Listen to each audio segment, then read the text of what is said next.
दूसरा चुरा के ले गया। वो तो खुद नंगे पैर बैठे। अब जिसकी खुद ही नहीं है तो उससे क्या बात करूंगा। ये उसमें का हाल है हमारे साथ में। हम भी बटन दबा दबा दबा दबा। इससे काउंट करके करोगे क्या रे? अरे बोलो तो सर। उसके बाद जाकर हिसाब लोगे क्या? हमने तो इतने बार जपा था। देखिए ये एक प्रश्न है। रविवार को एकादशी को तुलसी में जल क्यों नहीं डालते? आपको हमने पहले भी वर्णन किया। जिस दिन विश्वामित्र बाबा अयोध्या में जनकपुरी में पहुंचे थे, जनकपुरी में विश्वामित्र जी जब गए थे, राम जी ने सीता जी को वर्ण कर लिया था, सीता जी ने जयमाला डाल दी थी। उसके अगले क्रम में एकादशी का दिन था, जिस दिन रविवार और एकादशी दोनों एक ही दिन पड़े थे, जिस दिन विश्वामित्र जी ने कहा था राम एक काम करो, थोड़ी तुलसी और फूल पुष्प वाटिका से लिया। कौन सी वाटिका है?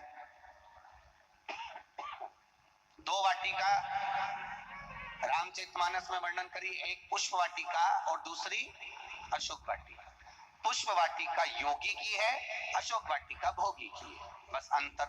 और दोनों में सीता है, दोनों जगह सीता है। पुष्प वाटिका में भी सीता है और अशोक वाटिका में भी सीता है,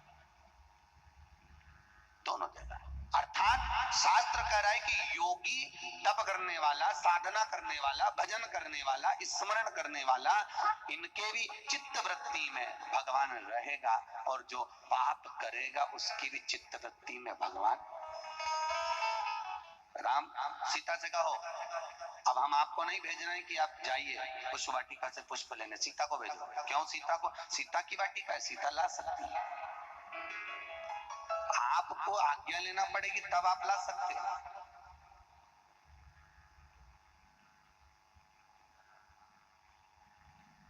कंस सज्ञ भाई कितने थे?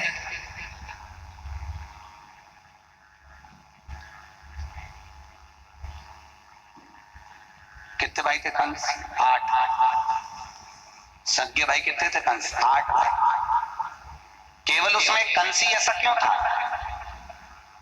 7 भाई तो बहुत अच्छे थे कंस के, और पूरे भागवत में कंस के 7 भाइयों का चरित्र नहीं वर्णन करा, गर्ग संहिता में आया है।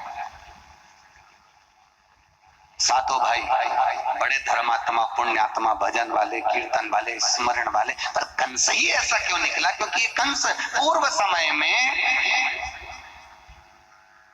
एक ब्राह्मण कुल में जन्मा हुआ था, पर इसने एक बगीचे में जाकर, जिस बगीचे से एक ब्राह्मण केवल भगवान शिव के लिए पुष्प चुनता था और उसको ले जाकर शंकर का अभिषेक में उसको समर्पित करता था, उसी पुष्प वाटिका से इस कंस ने, इस ब्राह्मण ने,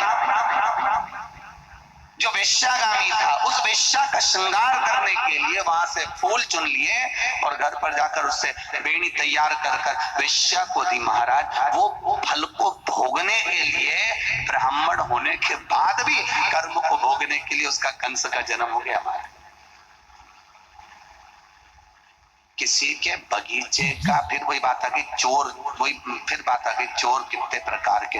तो श्री वेद व्यास जी वर्णन कर रहा है 5 तरह के चोर। जो किसी की वस्तु को उठाकर चुरा ले वो भी चोर है, किसी को बिना बताए उठा ले वो भी चोर है, किसी के घर में बिना पूछे चले जाए वो भी चोर है। चौथे नंबर का, जो भगवान को दिए बिना खाए वो भी चोर है। और 5वें नंबर का चोर, घर में बूढ़े माँ बाप हैं और पति बाजार से आए, मालूम पड़े 10 रुपए की गजक, 20 रुपए की कोई टॉफी, कोई आइसक्रीम खरीद के जेब में भर के चुपचाप पत्नी के कमरे में ले जाके खा जाए, वो भी चोर है, वो भी चोर है हमारा,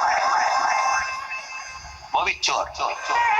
जो बूढ़े माँ बाप को ना देकर खुद खा रहा है अपनी पत्नी के कमरे में। मेरा बेटियों की माताओं से केवल इतना सा निवेदन है, अपनी बेटी को वो संस्कार देना जो तुम अपनी बहू से चाहती हो। किससे चाहती हो? अपनी बेटी को वो संस्कार देना जो अपनी बहू से चाहती हो। वो बोलना सिखाओ, वो कहना सिखाओ, वो संस्कार उसको प्रदान करें। सीता जी से कहो, अगर राम आप मांगने के लिए जाओगे तो बिना पूछे जाना पड़ेगा, और या मांगने जाओगे तो फिर आपको आज्ञा लेना पड़ेगी, इसलिए सीता को भेजो। सीता जी गई, जाइए। जानकी जी ने जाकर पुष्प तोड़े, तुलसी के दल उतारे, हवा चल गई, जानकी का पल्लू उड़ा, उड़ते से एक तुलसी के पौधे पर जाकर गिरा, गिरते जानकी जी आगे बढ़ गई, तुलसी के पौधे से कुछ दल जमीन पर गिर गए।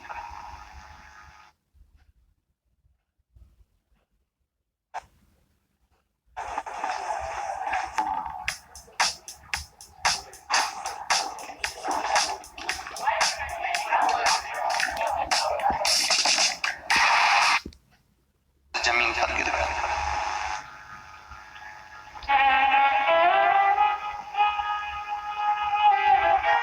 जमीन पर गिर गए।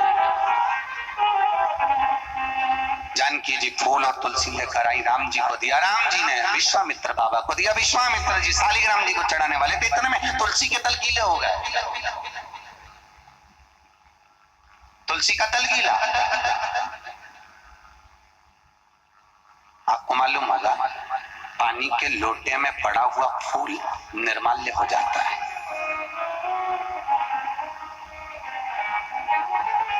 पानी के लोटे में पड़ा हुआ पुष्प निर्माल्य की गिनती में आ जाता है। धोई हुई तुलसी, पानी में भींगी हुई तुलसी भगवान को चढ़ाने के लायक नहीं रहती। याद रखना, जिसमें जल लगा हुआ हो, जो जल में सराबोर हो, वो परमात्मा को समर्पित नहीं होती। तुलसी डलिया में रखकर जल छोड़ दो उसको, और डलिया में से पानी बह जाए, उसके बाद अब तुलसी समर्पित करो, भगवान उसको स्वीकार करेगा, उसको ले लेगा।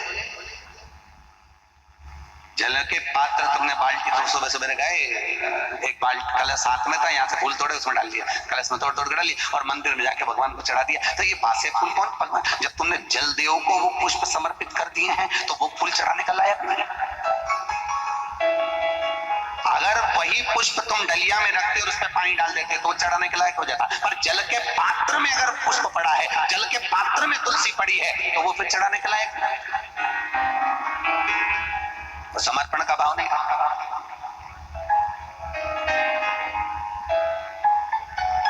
तो स्वीकृत नहीं करी जा सकती। महाराज जल तुलसी के दल में से निकला तो विश्वामित्र जी ने तुलसी के दल को हाथ में लेकर पूछा, तुम रो रहे हो? तुलसा महारानी कहती है, हाँ नाथ। क्यों? विश्वामित्र जी ने पूछा, रोने का कारण क्या है? आंख में आंसू क्यों भरे हैं आप? तुलसी कहती है, हम एक साथ बढ़े, एक साथ बढ़े, एक साथ हमारी विद्वत्ता हुई, पर सीता जी के पल्लू से मेरे कुछ दल जमीन पर मेरी बहन हम गिर गए।